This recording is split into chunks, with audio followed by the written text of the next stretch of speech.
October is the best month of the year, hands down. It's scary, it's cozy, it's festive, and for we horror fans, it feels like the rest of the world finally catches up to us. So today we're talking about 10 cozy horror movies that, for various reasons, feel like October. We've got haunted houses, murder mysteries, scary movie marathons, and yes, of course, some Halloween. But here's the twist, none of these are fully Halloween holiday movies. They just have that October vibe. My name is Daniel with the Cobwebs channel, and let's get started. Okay, well, folks, I can do a clearance, but it's not gonna be cheap. Although I do offer a 6-month guarantee. The Frighteners from 1996. A man who has the rare gift to see and communicate with ghosts works with the undead to scam people into thinking he's an exorcist. But when a string of supernatural deaths occur in his town, he may be the only one that can stop it. This is a Peter Jackson directed horror movie right before he made it really big with Lord of the Rings. But here's the weird thing, I always thought for sure that I had seen this movie like many years ago, and I just rewatched it and remembered nothing about it, so I don't think I had, and man, I loved this. This is so incredibly fun. It's perfect autumnal October vibes while not technically having anything to do with Halloween. You've got lots of changing trees, falling leaves all around, people usually always dressed warmly in coats and such, and even with our main character commenting about ghost activity, it's always a big problem this time of year. Michael J. Fox is in the lead, and I really can't imagine anybody not loving Michael J. Fox. He's the best. He's just one of the best to ever do it. He's so fun and charming in this movie, such an enjoyable presence to go through this adventure with, but he's also a character with some real heart, with some tragedy in his backstory, and Michael J. Fox is also just so good at being sympathetic, and I really like the sweet, romantic angle that this film has between him and Lucy that is just another thing that gives this so much heart. But as a horror movie, as a horror comedy, it is a blast. Now, Peter Jackson has always been one of those guys who likes to be on the cutting edge of special effects, and he definitely treated this movie like a playground to just fool around with CGI effects, see what he could do. They're definitely dated 90s effects, but something about it just kind of works for me. Maybe it's because I'm just nostalgic about the late 90s in general, or maybe it's the fact that it's being used to portray ghostly activity, which is not a physical thing anyway, so it's not like CGI de-aging. It does have a lot of laughs. Horror icon Jeffrey Combs is in here as a ridiculous FBI agent, and he's chewing every bit of the scenery he possibly can. Like, it's such a goofy character, only Jeffrey Combs could make this work, but he does. And I do genuinely love the horror, the excitement, the mystery that they have to uncover. There's actually some dark stuff in here that works really well that makes this a heart-pounding thrill ride in addition to just being cozy and funny. The Frighteners rules. I love it. I highly recommend it. But I do like to remember that movies are not the only source of spooky Halloween vibes. Books are also a great place to go. And that leads me to thank the sponsor of this video, The Halloween That Never Was, from Taylor Jace Brandwin. This is a brand new Halloween book from an indie author. And when Taylor first reached out to me about sponsoring a video, I was skeptical. And I told him, you can send it to me, I'll look it over, but I can't promise anything. I got it. I tried to give it a read. And I got so into it, and guys, I happily said, yes, I will talk about this in a video because I'm enjoying this book so much. The book kicks off with two 12-year-old girls trick-or-treating back in the 1990s, and it is the most nostalgic, wonderful, idyllic version of Halloween trick-or-treating you can possibly imagine. And right after that first chapter, things dramatically change. The main character goes through a tragedy, and then it cuts to when she's in her mid-30s, and she's completely lost that Halloween magic, as has her whole town. And I really connected to wishing the whole world was more reverent to Halloween than it actually is. And some of us who feel like this holiday is so special feel a little bit alone in that way. But a forgotten artifact from her youth unexpectedly offers a time travel bridge back to the Halloween of her past. And while at first it's a wonderful thing, it soon turns out to open the door to sinister forces. Now, I haven't finished this book yet. I'm about 110 pages in, but I didn't want to wait to tell you guys about this until I finished it because I'm a slow reader and it'll probably take me the rest of the Halloween season. But I can honestly tell you guys, I'm loving this book. I find it almost impossible to read anything if I'm not. It is a nostalgic fantasy horror adventure that is cozy and fun, but also creepy and spooky at other times. It's tough out there for indie authors. This book is independently published. It's really hard to get the word out there. So I'm so honored to hopefully point more eyes towards it. If you want to get this book for yourself, you can check out the link that's here on the screen or scan the QR code. I've also got the link in the description and in the pinned comment. So lots of places where you can check this out. And thank you so much to the Halloween That Never Was for sponsoring this video. Do haunted houses scare you? They're mortar, stone, and wood. The Ghost and Mr. Chicken from 1966. Luther Heggs, a typesetter for the town newspaper, pitches an idea for a story about a local haunted house where a famous murder occurred 20 years ago. After the editor assigns Luther to spend one night alone in the mansion, he has a number of supernatural encounters. This is probably one of the important horror comedies of all time, and it is such a beloved movie. It has been for people for so many generations. I myself actually did grow up with this film, as I just grew up around Don Knotts a lot. My family, they were big Andy Griffith Show fans, so it's very nostalgic for me, but still watching it today, it's very fun. Don Knotts is a hilarious classic comedian who brings all of his weird, nervous energy to this role, and since he thrives so much on creating comedy out of fear and being uncomfortable, putting him into a haunted house is a perfect idea. And I love the haunted house sequences in here. Maybe there's not enough of it, but what we get is great with the atmosphere and the organ playing. I feel like the organ music in this is so iconic in and of itself. It all takes place in a very quaint small town, the kind of atmosphere I tend to love, but made all the better because there's a super spooky haunted house in town, and there is a psychic occult society. It seems like every woman in this town is obsessed with the occult, and nobody bats an eye at it. It's not like some controversial thing, and they're so obsessed with this haunted house, with connecting with ghosts, with the other world. It's so fun. Like, every quaint little small town needs a society of the occult. I wouldn't say the atmosphere is particularly autumnal, but it does have a lot of spooky nighttime sequences, thunder in the background. My one big problem with this is the romance. I just don't buy it at all. They paired Don Knotts with a woman who is actually a Playboy model, and she cannot fake being interested in this guy. There is absolutely no chemistry. It's completely unbelievable. I really think they should have just cast, like, I don't know, somebody nerdy, somebody who, like, he could have some cute, nervous little banter with, and it would just make a little bit more sense. But as it is, that's my only big issue with it. There's so many other great character actors in here, and it's just a fun, cozy little spooky movie that'll be enjoyable to throw on with a hot cup of apple cider on a cold, early October night.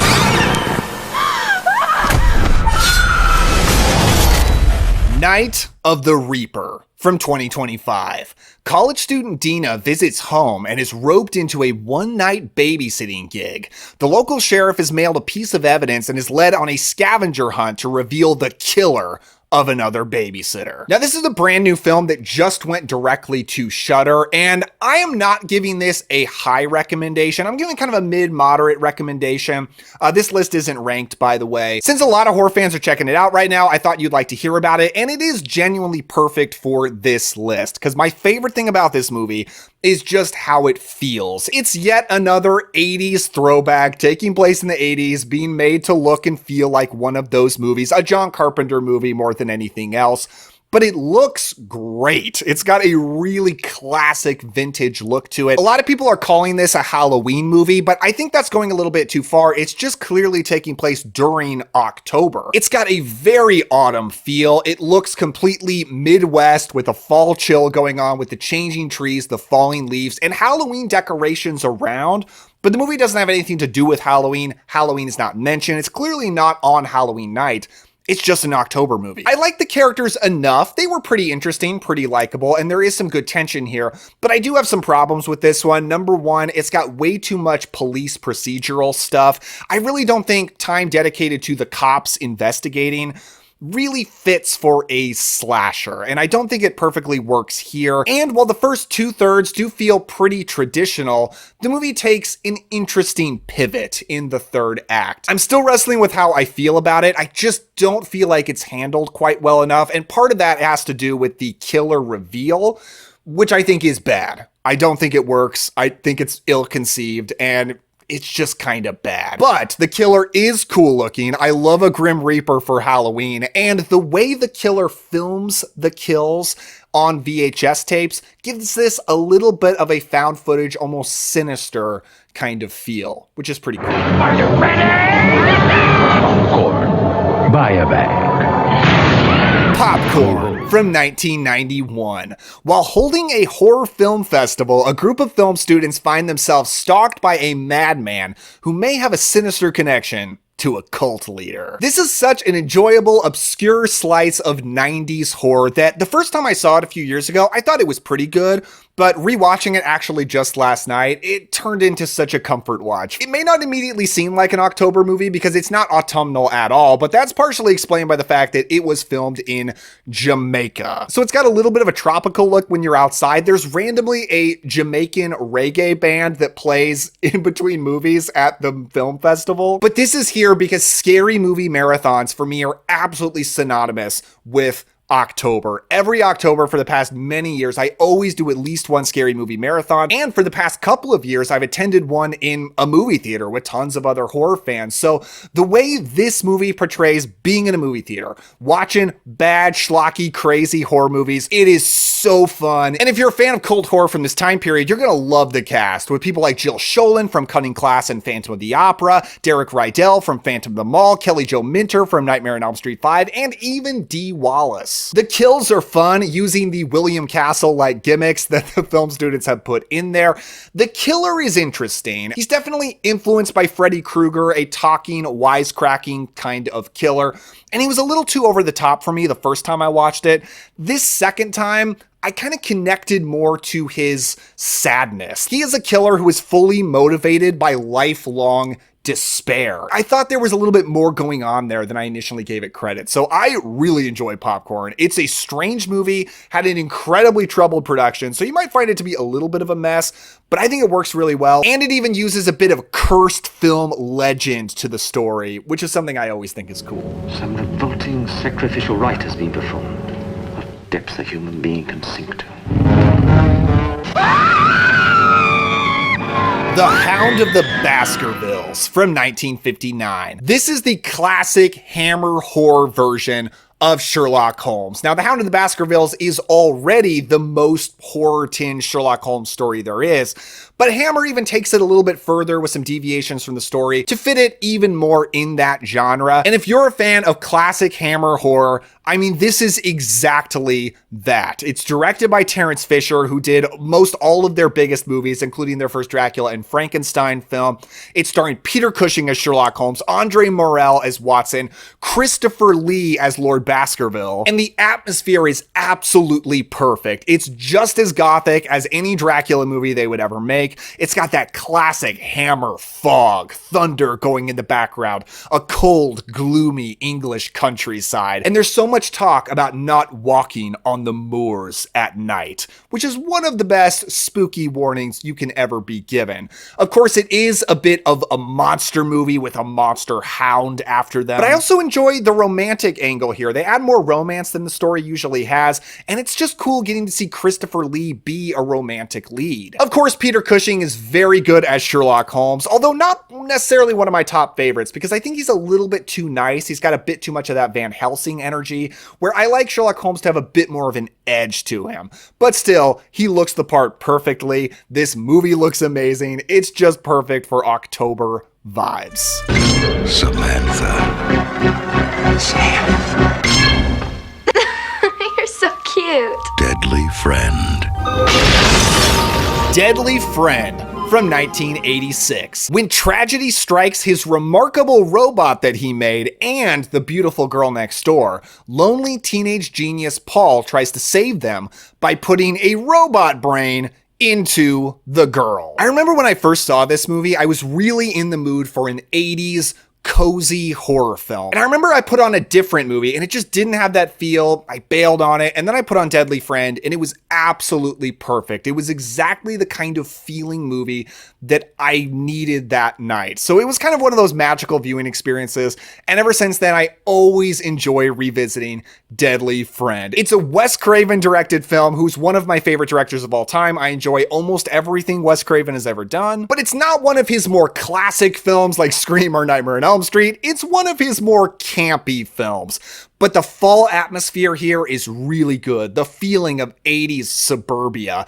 And you know it takes place around October because there is a section of the film that takes place during Halloween. You've got jack-o'-lantern carving. You've got an actual trick-or-treating sequence where they dare each other to go up to the spooky house in the neighborhood with the mean neighbor that nobody dares go to. It's a really good Halloween sequence, while the entire movie is not a Halloween film. It's really a Frankenstein type movie where this kid is a ridiculously high-level genius who creates AI robots, which is a pretty easy thing to make now, I imagine, but definitely not in 1986. And Christy Swanson plays the girl next door for him, who he falls for, he wants to help. Once we really get into the crazy horror content, the film goes absolutely bonkers. It is so weird, it is so over the top. It's got the greatest basketball kill you can ever imagine happening on camera, and I love it. I love Deadly Friend, and it is the first movie I thought of when I started building this list. I'm not afraid of a couple ghosts. You say that now. Haunted Mansion from 2023. A woman and her son enlist a motley crew of so-called spiritual experts to help rid their home of supernatural squatters. Now, for me, one of the peak embodiments of cozy horror is Disney's Haunted Mansion ride. I have so much love for that ride, for that property. I love the iconography of it, the Hatbox Ghost, Madame Leota, singing heads, the hitchhiking ghost. I love any kind of Halloween haunt in October. I love going through really scary and gory ones and such, as long as nobody touches me, of course. But I wish there were more Halloween haunts where the horror is spooky, but it's also beautiful and fun and pleasant, and you just get to go through and look at great atmosphere and special effects. And I do really enjoy the 2003 Haunted Mansion movie with Eddie Murphy. It's very nostalgic for me. It happened when I was growing up. But this is the one that is much more autumnal. It has far more fall atmosphere to it, a beautiful look, and it's very heartfelt. It's a surprisingly heartfelt film about grief, lost love, found family, and Lakeith Stanfield in the lead almost seems like he's going for an Oscar in this movie. Like, it's kind of shocking what a great dramatic performance he has given in a Haunted Mansion movie. Like, props to him for going there. And he's surrounded by a great ensemble cast. It has all the classic characters and iconography that I love from the ride, and I really enjoy it. It's a fun, funny, just a little spooky kind of movie to watch during this season. I think the biggest issue with it is the budget is too big. That's actually an issue with a lot of Disney movies these days. It's like they have too much money, so they pour in way too much CGI, and it's too long. It's just over 2 hours, and I think if they toned down the effects, brought in more practical kind of stuff, and gave it a quicker, more clippy runtime,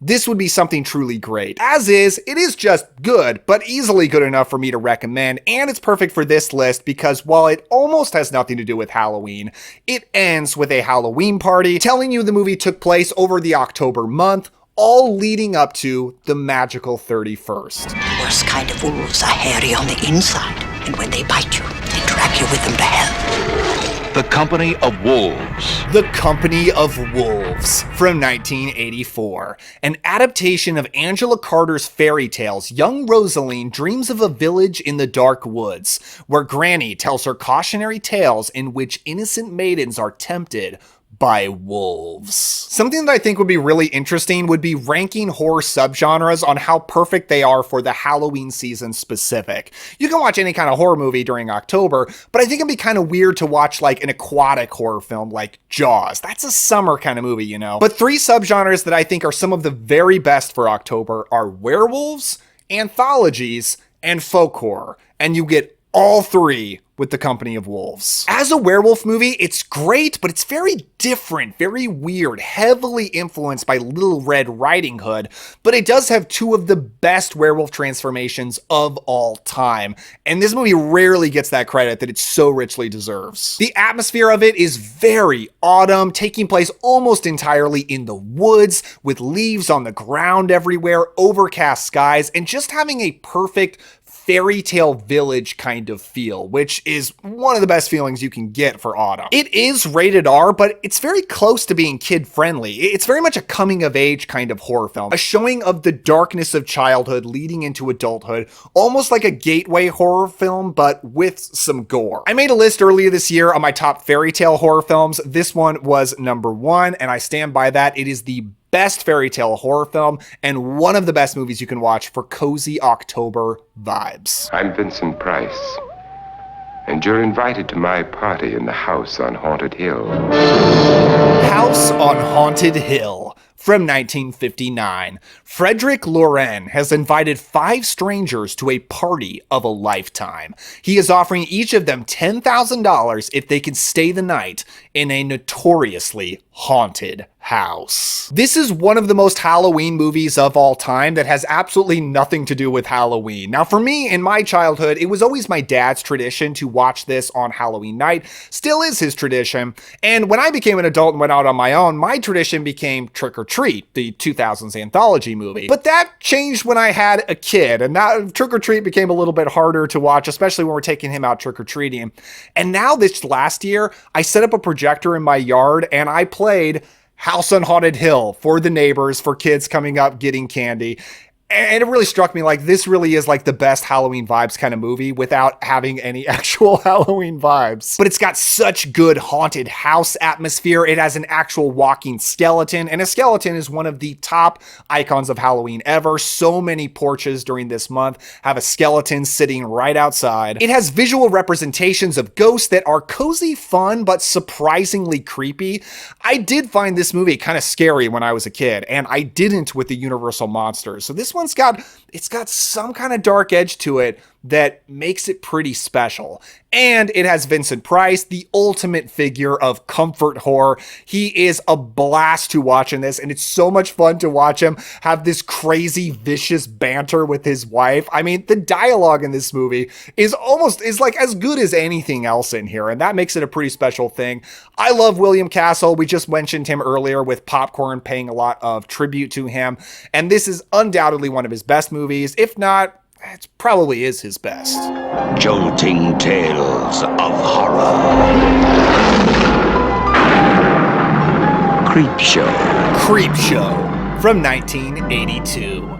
From legend Stephen King and George Romero come 5 grisly tales from a 1950s style comic. This might actually be the most Halloween-y movie that is not a Halloween movie. The only hint of Halloween that you get here is the very beginning, when a shot outside the house shows a jack-o'-lantern in the window, and unless this family is the type to celebrate Halloween all year long, and judging by Tom Atkins' character as the dad, I seriously doubt it, so it probably does take place during October, but it's also that kind of feeling of somebody telling you some creepy stories, because it's probably the most iconic horror anthology of all time, the most important version of creepy stories all coming together as a movie, or maybe even just picking up a comic book, because it's very influenced by EC Comics. It's spooky, atmospheric, but also very playful and over the top. It's perfect for Halloween, which is really a balance of scary and fun. I also consider it one of the best movies to put on in the background if you throw a Halloween party. I have actually done that in my life, because it's just got so much great stuff to look at anytime you happen to glance over at the screen.